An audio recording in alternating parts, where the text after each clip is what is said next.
Hello everyone, আমার নতুন একটা ব্লগে তোমাদের ওয়েলকাম জানাই। এটা হলো আমার অ্যানিভার্সারির দিনের ইভিনিং এর ব্লগ। এই যে দেখো, আমরা হাজব্যান্ড ওয়াইফ মিলে বেরিয়ে পড়লাম ইভিনিং এ সেলিব্রেট করার জন্য। যদিও তখন ইভিনিং আর ছিল না, কারণ আমার বরের অফিস থেকে ফিরতে সেদিন একটু লেট হয়ে গিয়েছিল।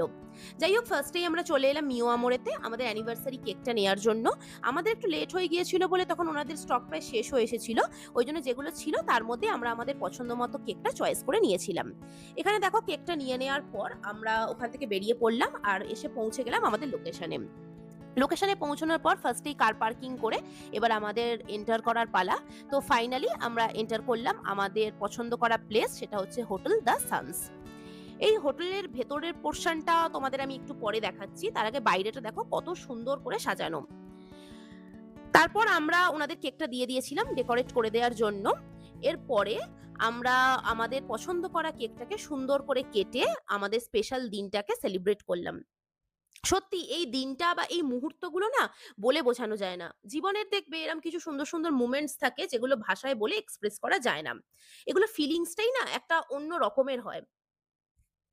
তো আমরা দেখো একে অন্যকে কেক খাইয়ে আমাদের 2nd অ্যানিভার্সারিটাকে সেলিব্রেট করলাম। আর এখানে দেখো রেস্টুরেন্টের ভেতরের অ্যাম্বিয়েন্সটা তোমাদের দেখাই। এটা বেশ সুন্দর ছিল পরিবেশটা। আর এর লুকটাও কিন্তু বেশ ডিফারেন্ট লেগেছে আমার। তো এরপর আমাদের ডিনার এসে গেল। ডিনারে আমরা অর্ডার করেছিলাম চিকেন লুংফুং স্যুপ। আ এই স্যুপটা কিন্তু আমি ফার্স্ট টাইম ট্রাই করলাম। স্যুপটা একটু স্পাইসি ছিল কিন্তু এর টেস্টটা কিন্তু ভালোই ছিল। তারপর আমরা মেইন কোর্সে অর্ডার করেছিলাম চিকেন কিমা পরাঠা এবং তার সঙ্গে চিকেনের একটা আইটেম নিয়েছিলাম। সেদিন ওনাদের কাছে মাটন অ্যাভেলেবল ছিল না, তাই আমরা চিকেনই ট্রাই করেছিলাম। আর পরোটার ভেতরের স্টাফিংটা দেখো কত সুন্দর, একদম ভরে, ভরে চিকেন কিমা দেয়া। তো এই পরোটাটা খেতে কিন্তু আমার দারুণ লেগেছে জাস্ট। মানে টেস্টটা ফাটাফাটি পুরো। আর এদিকে দেখো আমার বরেরও রিভিউটা নিয়ে নিলাম। তো বরও কিন্তু খেয়ে বলল ওরও খাবারগুলো কিন্তু দারুণ লেগেছে। এরপর আমরা নিয়ে নিয়েছিলাম ডেজার্ট। আর ডেজার্টে আমরা অর্ডার করেছিলাম ভ্যানিলা আইসক্রিম। আর এখানে দেখো আমার বর আমাকে আইসক্রিম খাইয়ে দিচ্ছিল। তারপর তোমাদের বলেছিলাম না যে হোটেলের ভেতরটাও দেখাবো। আর দেখো হোটেলের ভেতরটাও কত সুন্দর করে একদম সাজানো। আ তো এই হোটেলের পুরো পরিবেশটাই আমার খুবই ভালো লেগেছে। আর এখানে দেখো আমরা আমাদের কিছু ফটো তুলে নিচ্ছিলাম তারপর।